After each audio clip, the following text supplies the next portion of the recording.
Okay, I think it's recording.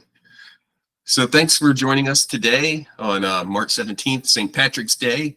We have a special guest today, Jason. So he's going to jump in here in a second and introduce himself and provide us with some insights on how he's been automating his DMVPN environment.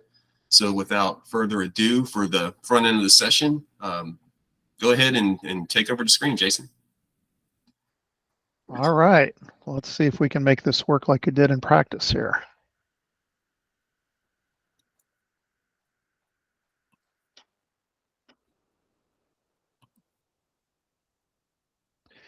All right, everybody see the screen? Yeah, I see it. All right, cool. All right, well, first off, I'll just say good afternoon to everyone. Appreciate you taking some time out to listen to what is admittedly probably not going to be the most exciting thing on a Friday afternoon, especially St. Patty's Day, but hopefully you'll find some interest and value in it, and give you some insights and ideas on future Ansible projects that you may be working on or currently or in the near future. I kind of tongue-in-cheek titled this presentation, Network Automation the Hard Way. We're going to be covering a DMVPN tunnel provisioning with Ansible topic, but it's not so much about DMVPN. There's no the purpose is not to treat the building of DMVPN with any kind of thought. It's the process of automating automating the process of generating the tunnels. So you're going to see things that aren't technically correct with the final rendered configs. That's by design. That's not the purpose. So it does work in production. So I just grabbed the relevant parts that would demonstrate the topic at hand when we get to the rendering of the template. So just kind of want to give you a heads up on that. The network automation the hard way. This is going to be kind of a good, bad, and maybe a little bit of the ugly of using Ansible with network infrastructure gear. So we'll talk about some good things, but we'll also talk about the chinks in the armor, some lessons learned, and maybe give you a step up when you encounter these things in your automation projects. You can kind of learn from my battle scars with it. So who am I? Who is this? Yeah. So yeah, again, my name is Jason Whitaker. I currently serve as a network automation engineer at Huntington National Bank.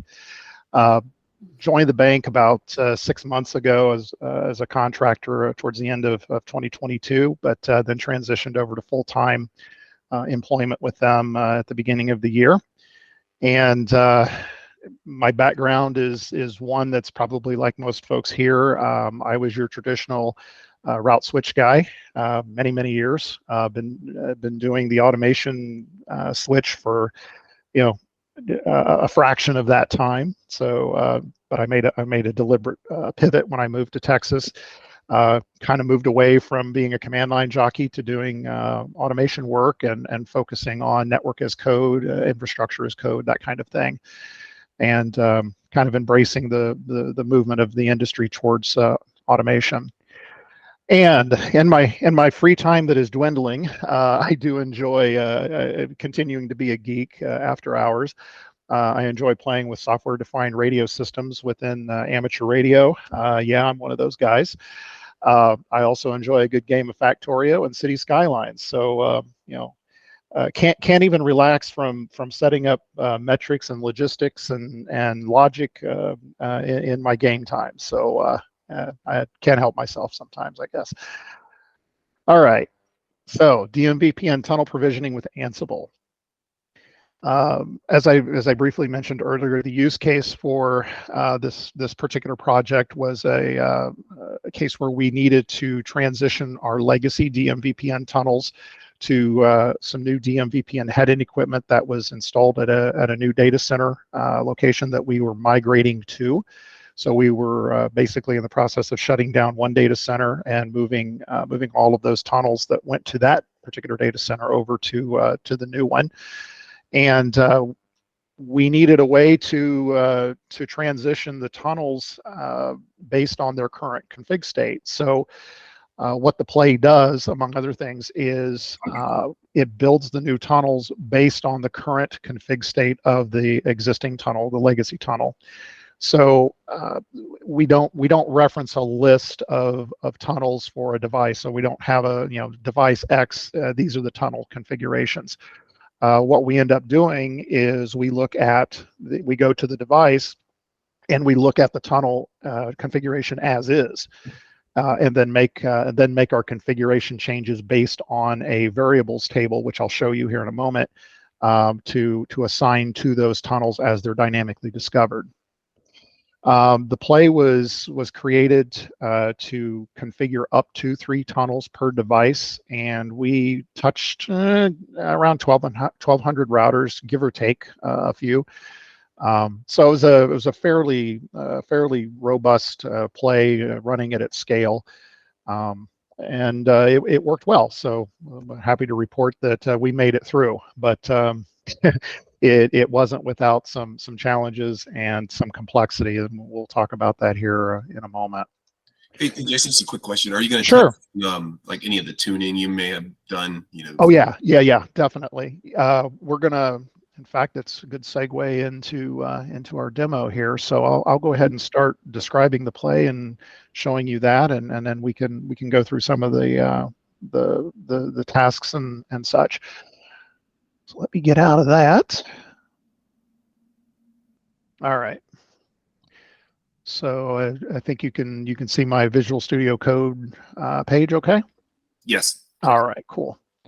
All right, well, first, let me go ahead and just give you a brief overview of the topology that we're playing with here. It's very basic, nothing to it. It's a 3-node CSR 1000V network, just some edge routers connected to each other, and a basic routing configured so I can get to the devices, so Ansible can get to the devices, and a place where we can configure the tunnels.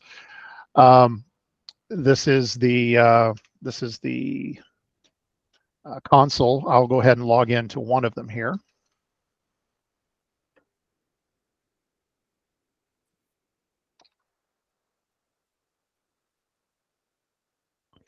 We won't go through a bunch of the config of the device. I just kind of want to level set so you guys can see kind of the before, and then once we get to the running the play, the after state.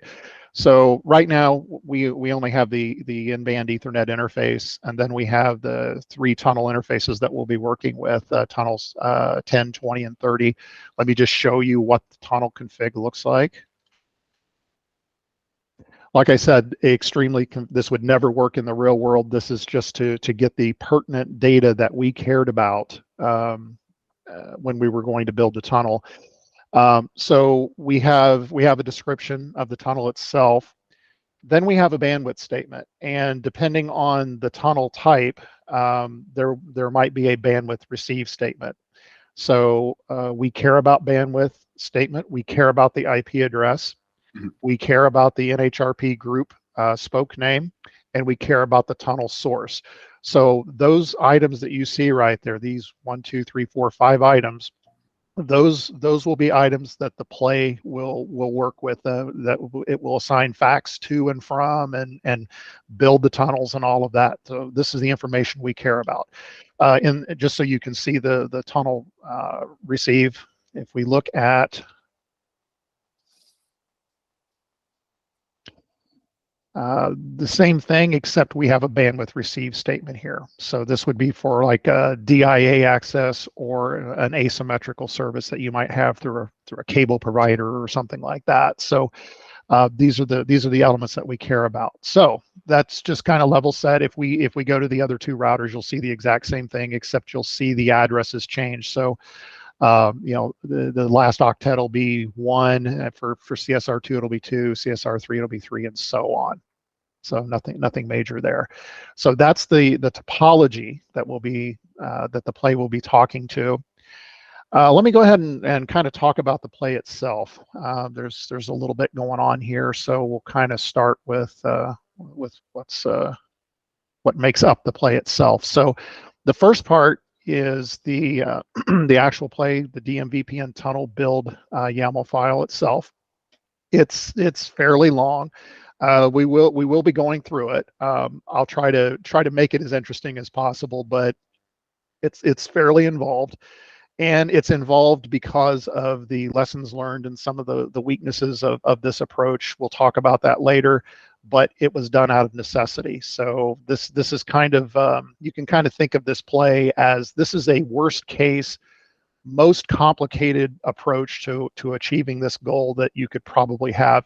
Anything that you do, any tools, APIs, anything that you leverage as part of your projects going forward, it will be less complicated. So you're literally looking at a worst case configuration of Ansible here. So but even so, it's kind of complicated, but it's not hard. I don't think we'll have too many problems following what's going on here. But if there are any specific questions, feel free to interrupt and ask away. So just for the folks too that may be seeing some of these constructs for the first time. Sure. A lot of the stuff that you're getting ready to show us will be things that we'll unpack over time in the study group, like Gingy 2 templates and things like that. So some of you who may not be familiar with this, don't worry, we're going to definitely circle back and do a lot of these same things. Okay, cool. Yeah.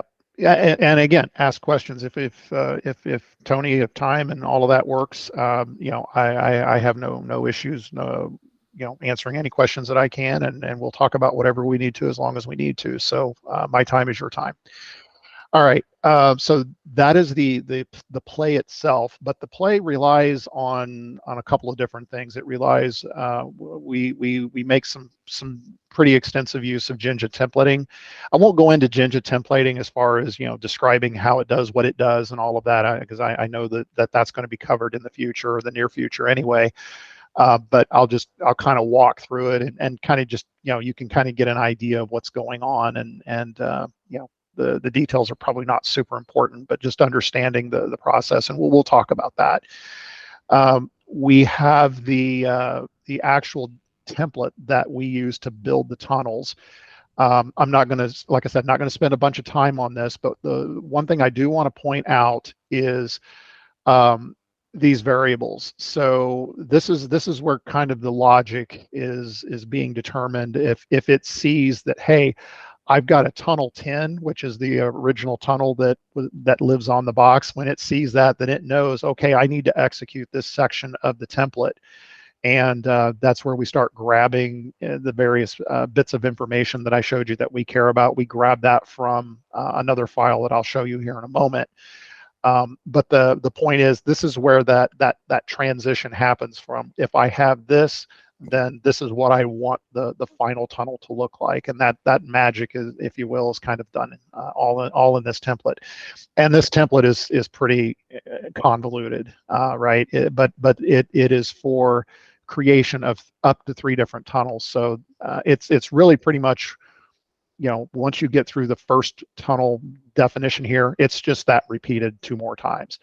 And then these are some static statements that I put in there. Not critical, but the point is, when the template is rendered, you'll see the dynamic information get rendered, and then you'll see the static information, so that the final tunnel config is actually, it's going to have more than the tunnels that I just showed you. So that'll you'll see that here in a moment. The other critical file to making this work is this vars file, this tunnel vars file. And what we're saying here is, this is our mapping. So if we see, when we go out and talk to the box, if we see that there's a tunnel 10 on the box, this dictionary structure says, if your IP address is 192.168.10.1, when you go to build tunnel number 11, which is going to be the dynamic version of 10, so 10, 11, 20, 21, 30, 31, I want you to use this address. So this is where the IP mappings come in. So you'll see that in action here in a moment. So one other,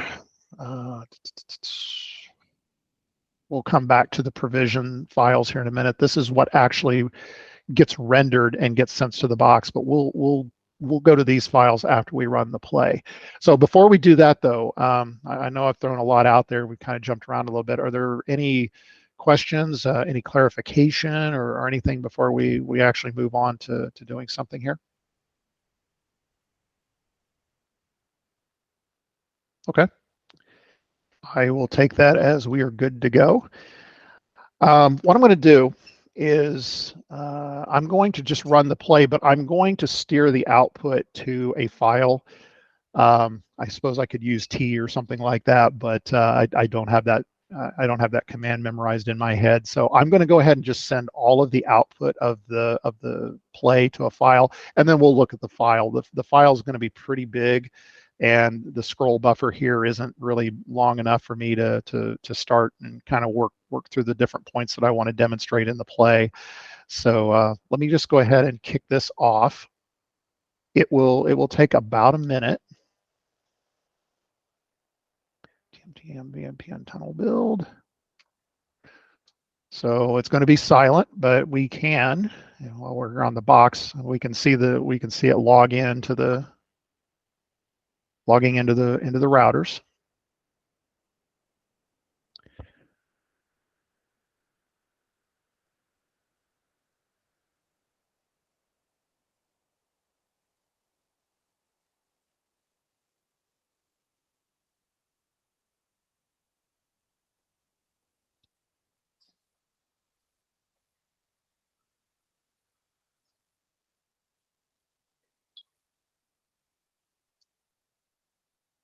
Has it built them yet? All right, there's tunnel 11 just got built, 21 just got built, and we should see 31. Yep, there's 31. All right. So now if we look at the tunnel here on CS1, the tunnels that are present, we now see 3 new tunnels, 11, 21, and 31. So again, let's compare the results here, and then we'll go back to how we got there. So again, let's review 10. There's 10. Let's look at 11 now. So as you can see, there's a lot more here because that template, all of those static items that I referred to, those got dropped in. But the more important thing that we care about is these for this tunnel, these 5 variables. So we want the description. We want that to be exactly what the previous one was. However, we want to update the index. So we use the same text to describe it, except it's a tunnel 11 instead of 10. The bandwidth is the same. The IP addresses are different, 10.1, 11.1. Our NHRP group names are the same, which is what we care about, and our tunnel source is the same. And this is the same for CSR3. If we were to go in there, so you can see the bandwidth receive.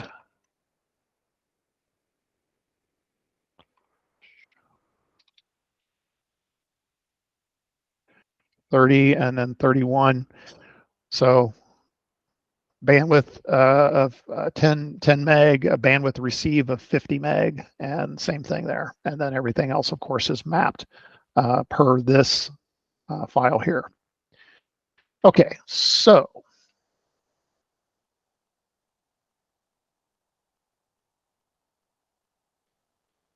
let me just go ahead and expand this out.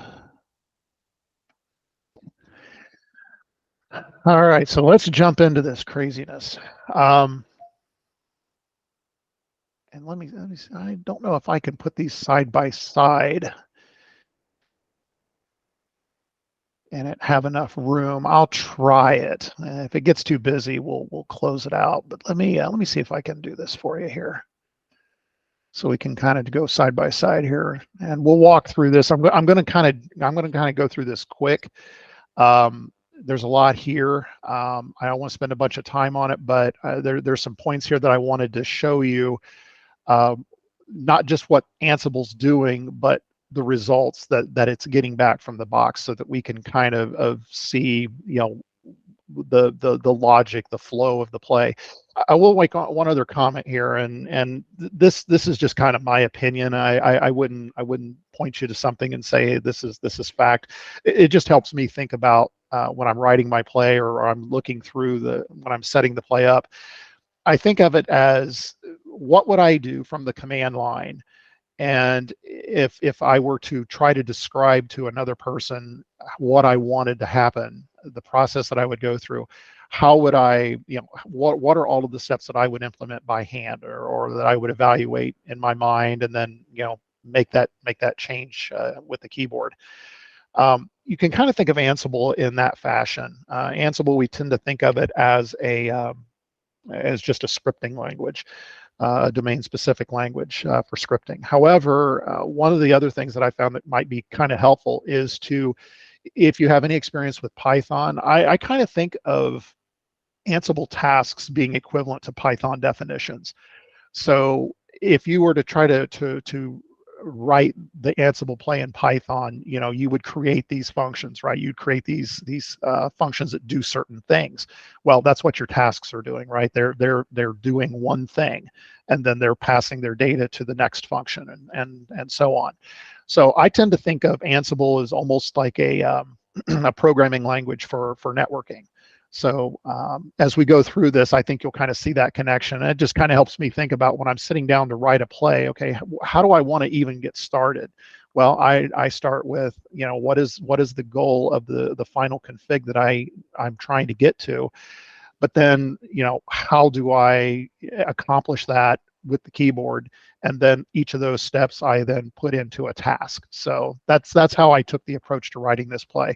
All the steps that are in here, it's just simply what I would do if I were sitting in front of the keyboard and was being asked to build these tunnels manually. So, all right. So the first thing that we do, that the play does, is it imports those tunnel vars so that it knows what to do when it sees a certain IP address. So that's the process that we see here. The first task. The next task is we gather on the remote device. We gather the I'm going to move this over for you here. We gather the tunnel, the layer 3 tunnel interface facts. So in other words, we're going to go out to the devices, and we're going to ask Ansible to return all of the interface information, layer 3 specifically, interface information. We tell it state gathered, and what it responds with is this.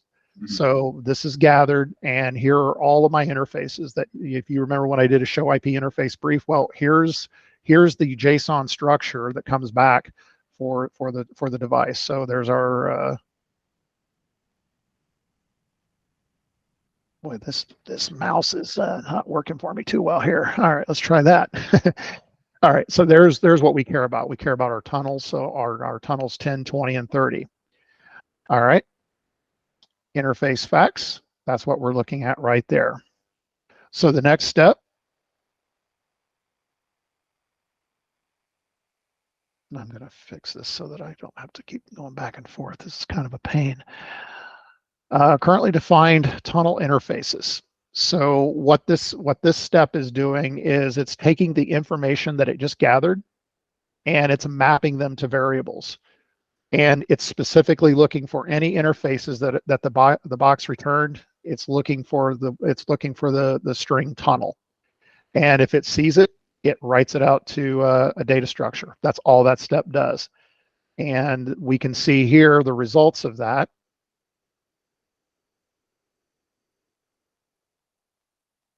There's it found tunnel 10, 20, and tunnel 30. The next step, we create a current tunnel interface and IP mappings.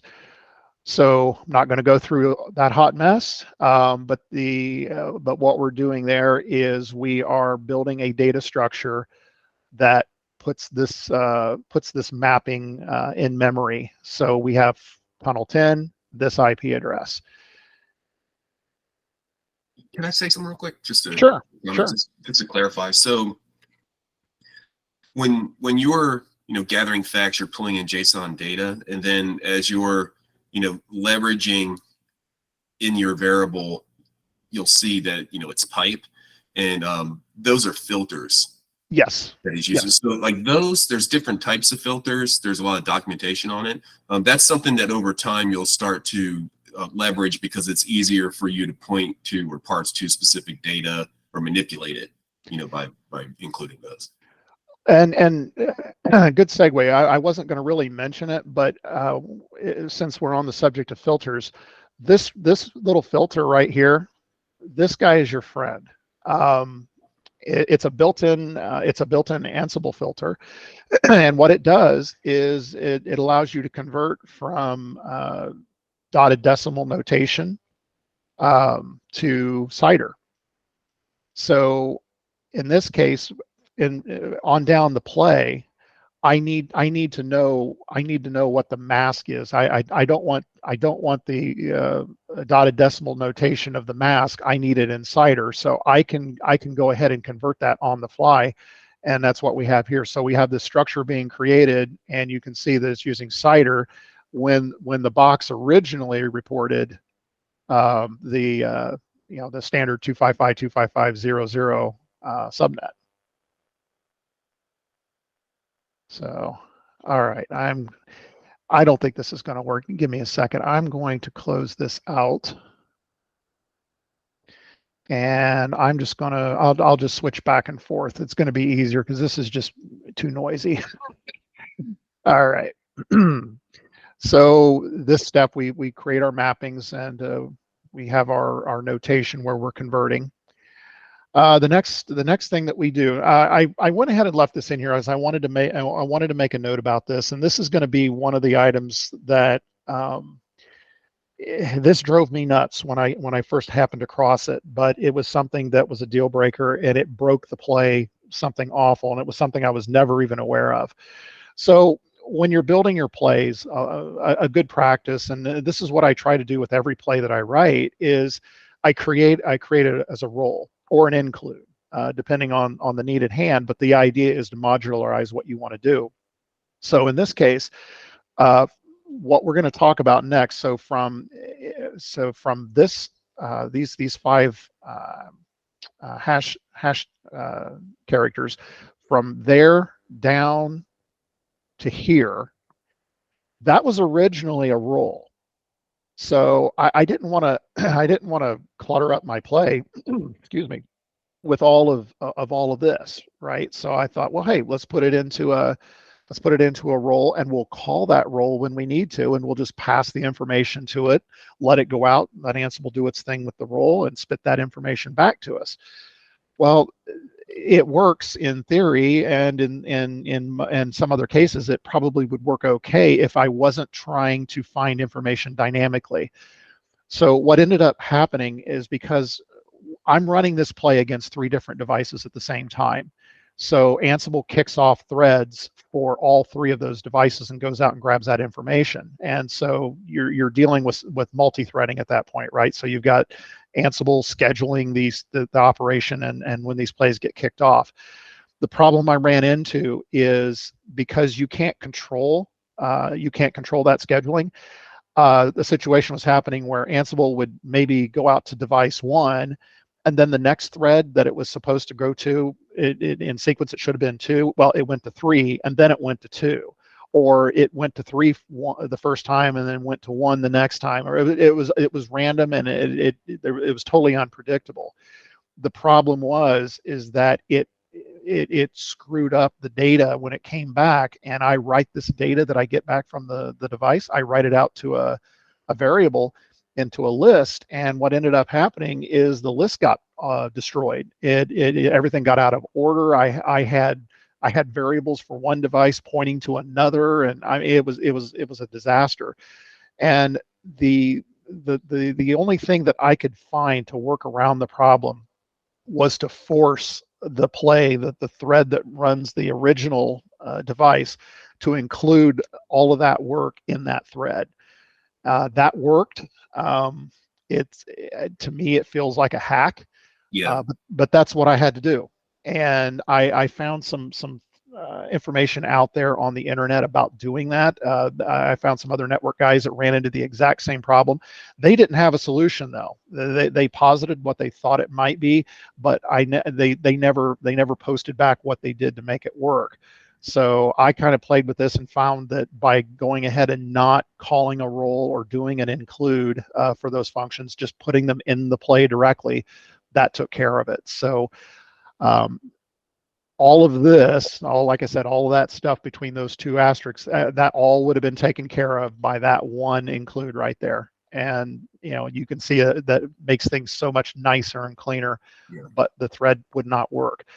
I think the other problem is if I was just grabbing static data, if I knew the tunnels that I was going to get from the device, I could probably work around that problem. The issue here, though, that I may not have mentioned already is when I go out to a device, I don't know how many tunnels are on the device. That's part of the other problem with this process was, I may have one tunnel, I may have two, I may have three. I don't know. So I have to find that out at runtime. So that was the other complication that forced me into this workaround. So anyway, I'll stop right there. If there's any comments, questions before we continue. Yeah, just a quick comment is around some of the challenges with multi-threading. There's additional tools built in that in terms of like orchestration. So from the controller, which some of you are more familiar with the name Tower, but the current name, the controller from the application, from the automation platform. There's fat caching and set stats and some other capabilities that help make that easier. Okay. Yeah, I'm just running Ansible core from the command line, so none of that fancy, none of those fancy GUIs for me, man. No, but I would be interested in maybe talking with you about that a little bit more offline, because I mean that's a real need and a real issue I've run into, and I don't have a good answer for it with just Ansible core. Yeah. I've tried just I'll point it out here. I've played with using serial and forcing Ansible to kick off as many as 25 tasks at a time. Changing the fork value to match so that it would execute one thread per task. I mean, nothing worked. So I've tried monkeying with that. I've also tried playing with the strategy. I don't know if you guys have talked about strategy, probably not, but you can, by default, Ansible will run the play a strategy called the method it runs is called the strategy, and it uses linear by default. So in other words, it kicks off a command and then waits for a response. Well, with the free strategy, it kicks off the task, doesn't wait for a response, and goes on to the next one. So when you're trying to manage systems, Unix boxes or other services like that, that may be totally different. Here we're trying to run Ansible on the individual controller itself. We're not running it on the device remotely, and we're interacting with devices via SSH, and the controller's doing all the work and the logic. So getting this dialed in, I have found can be a challenge. Yeah, because you're bound in the task, in that play where you can expand it like to the job template level, and then be able to because you're like when you register, you're in that task, and then you're saying you're passing it from one to the next, that data. So you'll be able to extend it, extend it above the play. In fact, yeah, I haven't even set that, so that's okay. I was going to say I thought maybe because some of my plays, not every one of them is linear. Sometimes free makes more sense, and I've got several plays that do that, and tuning that serial and fork value. You can get some pretty good gains. I can, and in some of my plays, I've been able to kick off 50, even 100 devices at a time. Yeah, performance-wise, but for you, it's mainly the data order. Yes. Maintaining the order of the data. Correct. Yeah. But yeah, I did want to point out too, though, that serial, even though it had no impact on this play because of it being a scheduling issue and not a performance issue, in other plays, however, playing with this value can make a big difference if you've got a lot of devices that you're working with, because by default, Ansible only deals with five devices at a time. And so if you're running a play against 100 devices or 1,000 devices even, or more, if you don't tune this, you're going to be waiting an awful long time. And I've had luck with bumping this number up as high as 50, even 100, and doing 100 devices at the exact same time using a free strategy. And it took, when I ran it linearly, just to give you an example of this being a really good thing to keep in mind. It took, when I ran the play originally in linear mode, it took roughly 4 hours. It was gonna extrapolate out to a 4-hour time. When I changed the style, it when I went to free, we knocked it down to a half hour. So it's a tremendous tool to keep in mind when you start scaling up interactions with network devices. So Yeah, probably what I'll do is, like in a future session, I'll show execution environments and some scale. Yeah, Like that's like the newer approach that we have. That you're not able to do that because it's through just the Ansible core engine, but I'll show some of those things. But I don't want to distract too much from. Oh, no, you're fine. And I'm kind of trying to be sensitive of time here too. And I don't think I'm going to be able to get through all of the little details that we want to cover. And honestly, it's probably not super important. So let's maybe hit the highlights of what's going on here for sake of time. I just had one real quick question. Oh, sure. The serial that you highlight, is that more CPU intensive or memory? Yes. Both? Yeah.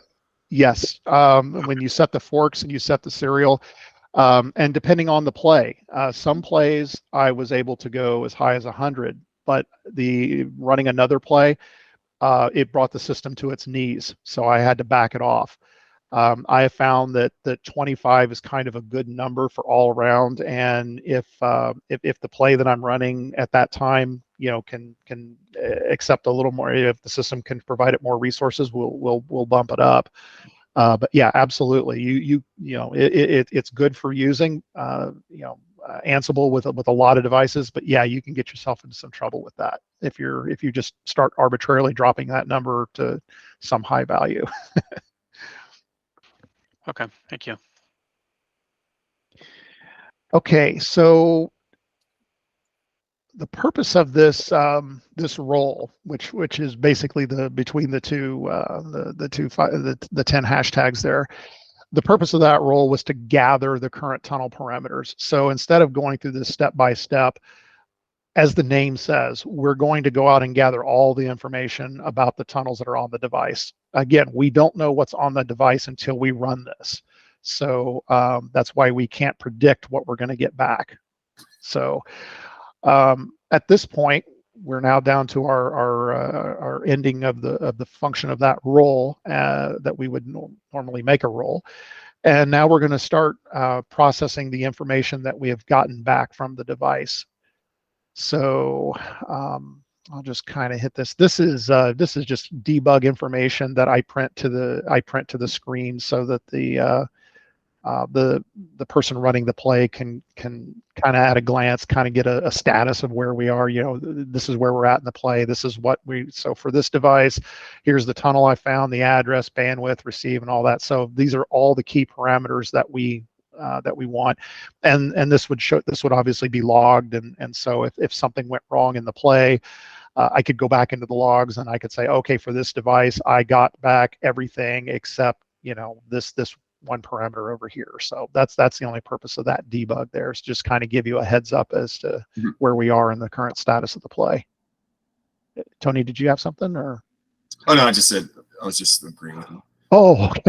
I do have since you paused for a second, I do have a comment. So someone had asked me in the chat if you have a repo for this, if there's a link that I could post for this. No, but I could try to get something out there. I've got a GitHub account. I can drop this out there on GitHub or something. I can get it to you in some fashion. because this will be a good code, especially to use as an example as we go through some of these things, as we press further into it. Sure, sure. Okay, so we've got our information back from the device. So now we're gonna start setting some variables and building our lists.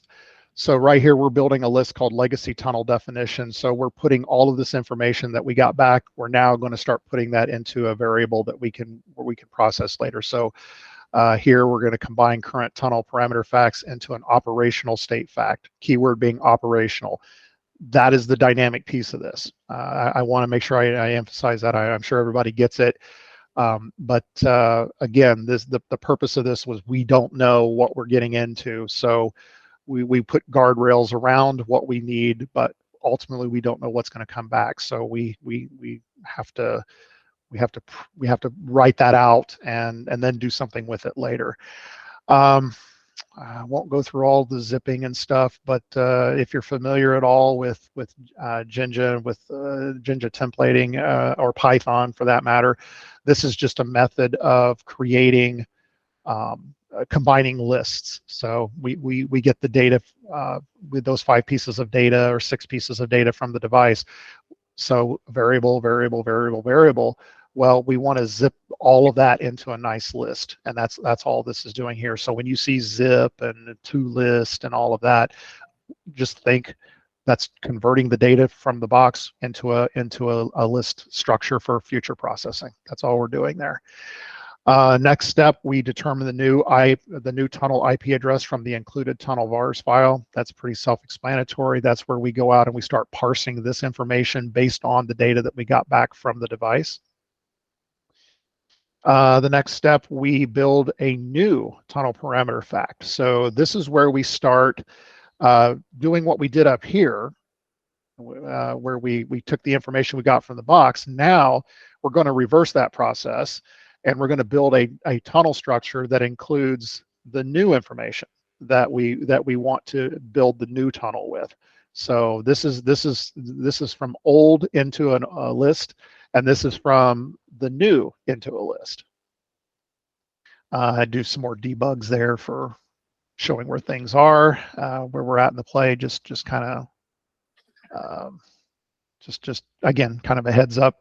Here's where we are in the play. This is what I'm working with. Render J2 template. So we're already at the end. Render the J2 template. This is where we go ahead and we invoke this tunnel build template that I originally showed you at the beginning. So at this point of the play, this new tunnel parameters list, this is the key thing that template consumes. So we go ahead and we hand off the new tunnel parameters to the templating engine, Ansible's templating engine, using that J2 file, and then we render the final config. So here's where this is the source template, which contains all of our logic and what we want it to do, what we want the config to look like, and then here's the destination the destination file that is the final config that will get pushed to the device, and then we go ahead and we then push the config using an iOS config module, resource module. We then grab that file and we pass it to the device, and with a little luck, and if all that stuff works together, we end up with our with our tunnel configs. So let me show you what we end up with. So again, you've seen this before. I won't belabor that, but this is the template that's consumed, and then we hit with you remember me saying the new tunnel parameters list. This is where it gets referenced. So you can see throughout the template, we're looking in that data structure. So we're looping through that structure that we created, that we looked at the mappings, got the device info, and did all of that. We put it into this variable, and then we go ahead and render it through. So within that new tunnel parameters list, we look for the variable .tunnel, and if that tunnel equals 10, then we go ahead and we configure the new variables that we mapped, that we found from the old device, and then what we ended up mapping from tunnels, vars, and all of that. So that's where that information is consumed, is right there. That's the secret to making the template work after we build that final list. And then the product of this Jinja template is an actual config. So if you're familiar with Cisco, you know what you're looking at right here. This is just a config snippet in Cisco IOS ease, and this is what the template renders, and then the config resource module takes this config and blasts it out to the device. And then, like I said, if everything works okay,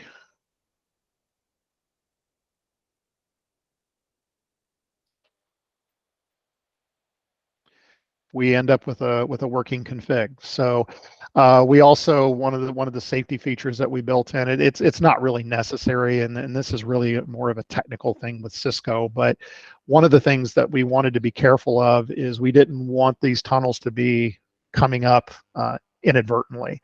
Whenever you create an interface on a device, it's supposed to always be in an admin down state. You always have to go in and manually enable it. But we went ahead and we told it to go ahead and do this explicitly. Go ahead and make sure that it is shut down. Mm-hmm. I'm looking at this, and you know what? I don't think my template rendered the shutdown command. I just found an error in my template here. I know it works for my actual project. So yeah, I think I just missed that, but no big deal. Another comment real quick. So sure. Another way that you can use the Jinja 2 templates, a lot of folks kind of like gravitate towards this approach when they first get started, is if you know all of the configurations that you want to push into the device, it could be something as simple as you create this and then push that config into the device without all the other logic. Like it's just a simple push a config using a Jinja 2 template. Are you referring to? I mean, right back where you were, right there. Like yeah, this final step right here. Yeah. It could just be a config file, as long, but just keep in mind when you do that, all the syntax has to be correct. Or yes, and in fact, what I'm going to do is I'm going to rerun this play, and we'll let it, and you can watch everything scroll by. There's one other item I wanted to point out about this that is kind of wanted to follow up on. So let me do this. Let me blow away these tunnels and then reapply this. So let's go ahead and default the tunnel config. So we're going to remove all these tunnels. So we're going to put the boxes back the way they were before we started. So if we look now, you can see we're back to 10, 20, 30. Let me go ahead and run this play as is, so because it'll be in color, it'll be a little easier to see. But I also wanted to point out one other item when dealing with these config modules.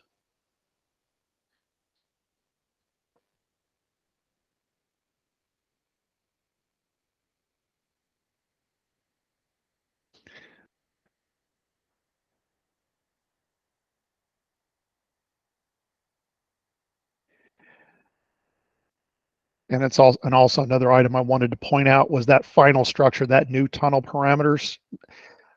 All of that, you'll see it here in a minute. And this is why when I mention it here in a moment, when we talk about API first, all of this nonsense that we've been talking about was to get to a structure that if we had had an API, we could have grabbed all of that information in a handful of steps and been done with it. But because we didn't have an API, because we have unstructured data coming from the device, we have to filter it, we have to templatize it, we have to, regular expressions, we have to do all this stuff to get it into a format that we can use. And it's that is what makes this so painful. Is this entire play, the goal was to create this right here. 3 lousy dictionaries.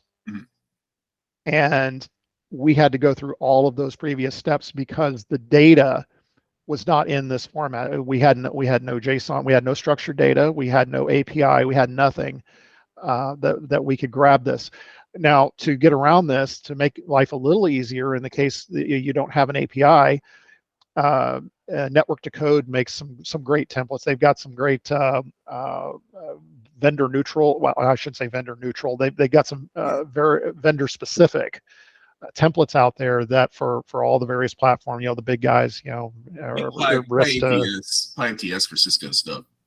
Yes, but there's PyATS as well. So if you can't get the data through Network to Code, through their templates, you can look at PyATS and Genie, but specifically PyATS. Well, it's their parsers. So if you have yes. if you have our utils module or utils collection installed, then you'll be able to grab those. Yep, we'll come back to that in just a second. But again, I wanted to point out that all of this discussion up to this point was just to get us to this point. That is the whole purpose of all of those machinations and stuff. I wanted to point out this right here, and I'll be honest with you guys, I don't have a really good. I've not been able to get idempotency to work in most cases. So what it's complaining about is I pushed a config out there, and because it's not a full config, it throws this warning saying to ensure idempotency and correct diff, you need to make sure the input configuration lines match what's on the device. Well, we're sending a subset. And because we're sending a subset, we're not sending a full config. This warning will always get thrown, and you'll always see a change. You'll never see it go by as okay, because it's not idempotent from its perspective. Even though I've put in the correct spacing, I've used the full names, I've spelled everything out, and not used shorthand. I think there's a switch for that in the config modules. Like you can do instead of like exact. There's a couple other ones. I haven't looked at them. There's something like it still needs proper syntax and things like that, but it'll take like you're saying, just a blob of config. Yeah. When it's exact, I think it is like it's just looking at each one of those lines in the config, and it's looking at all of them to compare the diff. But there are a couple options. I'll look at that one and. Yeah, do that, because I personally would be interested in kind of cracking that myself. Yeah, I've done a diff with Jinja 2 templates, but I had to change a couple of things for it to work. Yeah, I got it to work a couple of times with some. I was just changing. I think it was something. I think it might have been like the the DNS information or something like that. I managed to get it to work and behave, and I was playing with all those different switches, but I've never got it to really work consistently. And then that kind of leads us into I guess the final piece that I wanted to discuss here. And I'm going to go ahead and then I'll have to presenting here. Recording soon too, so we can switch over. Yeah.